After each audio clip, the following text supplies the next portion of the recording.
দেওয়া হারাম, কিন্তু কেউ যদি কাজে খুশি হয়ে দেয় বা তার কাজ করে দেওয়ার জন্য দেয়, তাহলে সেখানে আমাকে যাবে, দয়া করে জানাবেন। এটা প্রশ্নের সহজ উত্তর।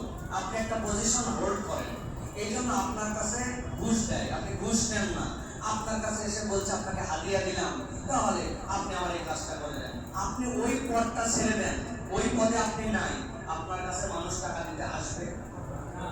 ঘুষ, হাদিয়া, কারণ আপনাদের কাজ হবে না। তার মানে আপনি যেদিকে ঘুরাই ঘুরাই খান, উহা আপনার জন্য ঘুষ।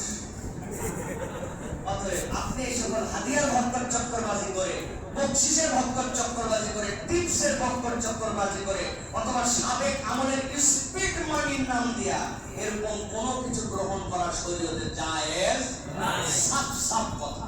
এটা দুয়ার খোলা রাখবেন, দেশ কোনোদিন আগাবে না। এটা বন্ধ করবেন, দেশ অটরাম করবে ইনশাআল্লাহ। অতএব এইটা আমাদেরকে ঠিক করতে হবে। এটা যে নামে খান, উহা আপনার